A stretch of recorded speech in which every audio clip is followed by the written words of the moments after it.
Hi guys, this is tmosso. Welcome to our channel and thanks for logging on. Today I want to discuss specifically the function of the second generation Omega Speedmaster Professional X-33. This is the reference known as the 3291, but the 3290, the original, is functionally identical. Now we're going to take a brief tour of the caliber 1666, which was exclusive to this family of watches and remains quite special in as much as it can do an awful lot if you know how to use it. Now of course, compared to the original Speedmaster Professional, we are talking a tremendous amount of capability, but also a more complicated interface than classical chronograph and mechanical horology fans might be comfortable with. So I'm going to go through the functions of the watch and how to manipulate them so you can get the most out of this burgeoning collectible. Now, of course, the watch features both analog and digital displays, and right now I have them synced up so that you can see the time in a digital format, but you can also see it in an analog format. The best thing to do is just start with what we can accomplish without changing the display.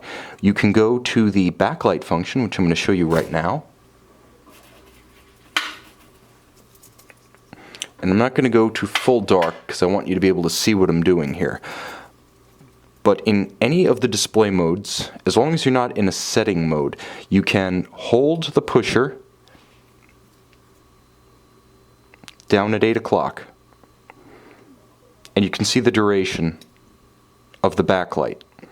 You'll also note that there is conventional luminova on the dial, so even without activating the blacklight, you will have a purchase on the time, but you'll have to use the backlight specifically to find the other readings, such as countdown time, mission elapsed time, universal time, or your second time zone, and we'll go through all of those in a moment.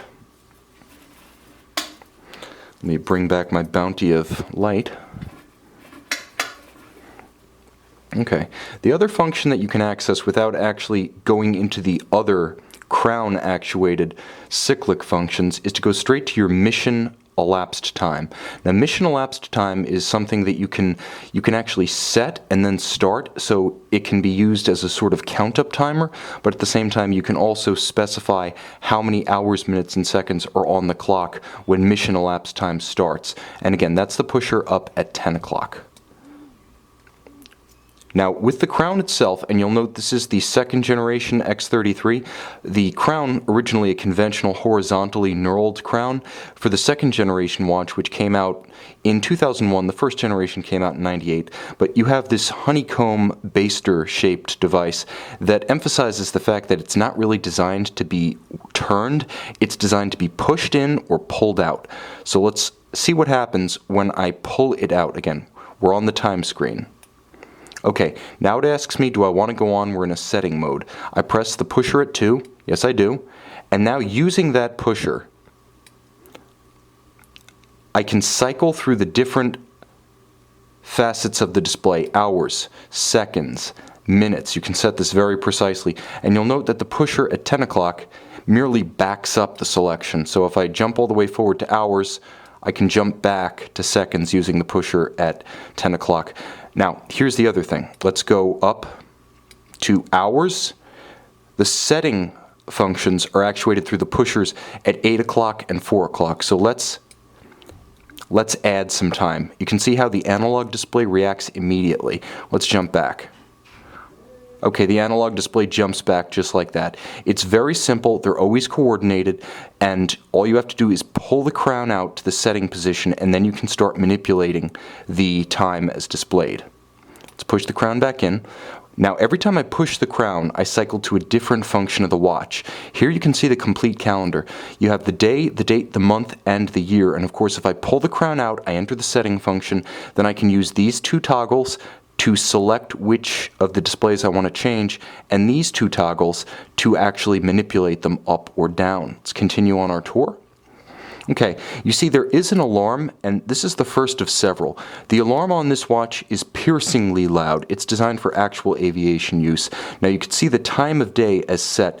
That is going to be an alarm that's keyed to your local time. That is your primary time zone, the one that we saw in that previous time display, and the one displayed centrally with the analog hands. That's what's keyed to this alarm. Of course, pull the crown out, you enter the setting mode, then you can toggle between the different hours, minutes, and seconds, or rather just hours and minutes in this display, and you can adjust them upward or downward.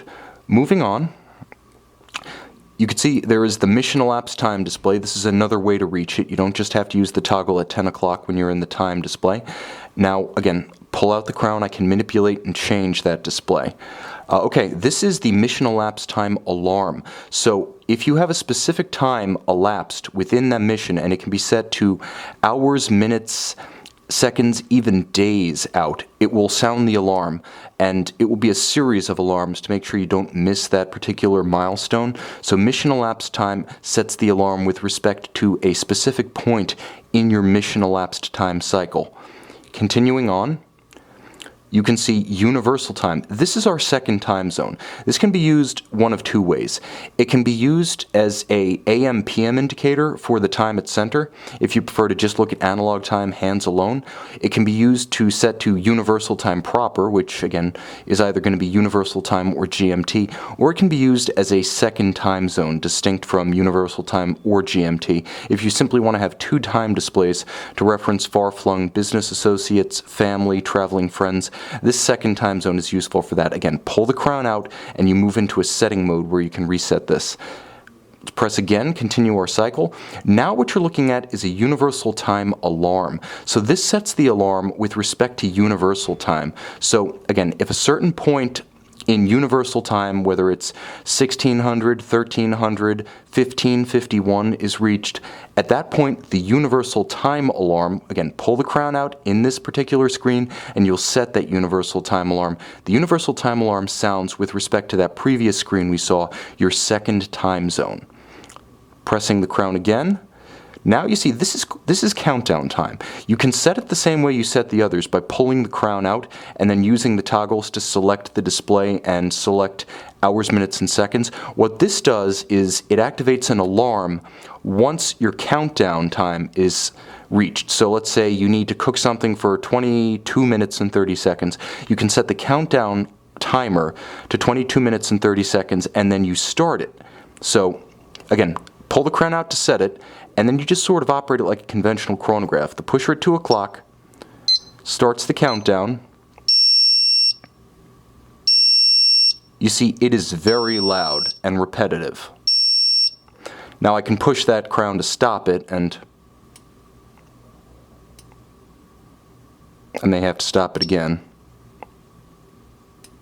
There we go.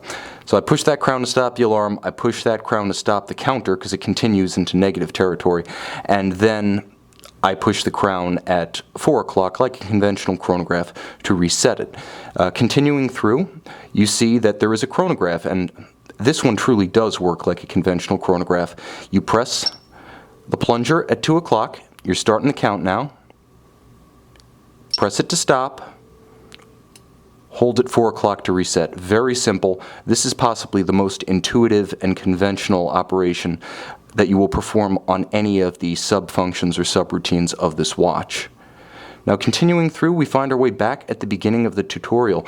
You can see the time as displayed. This is the analog time matching the digital time, and of course we have our backlight. We can switch to mission elapsed time at any time by pressing the plunger at 10 o'clock, and we can jump right back.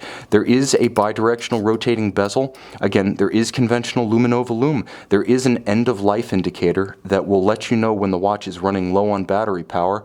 The movement is an exclusive caliber 1666, so you won't see it on any other Omega or Swatch Group products. So this tutorial applies exclusively to this extraordinary watch and the Generation 1 variant of the X-33 that preceded it. Please note that for the Z-33 and the Skywalker, the contemporary X-33 descendants, the functional apparatus, routines, subroutines, and control procedure are very different and much more complicated. But if you're getting into the world of X-33s, you can't do any better than the original, in this case, the Gen 2. See it and purchase it on our website or email tim@watchyouwant with any functional questions you may have.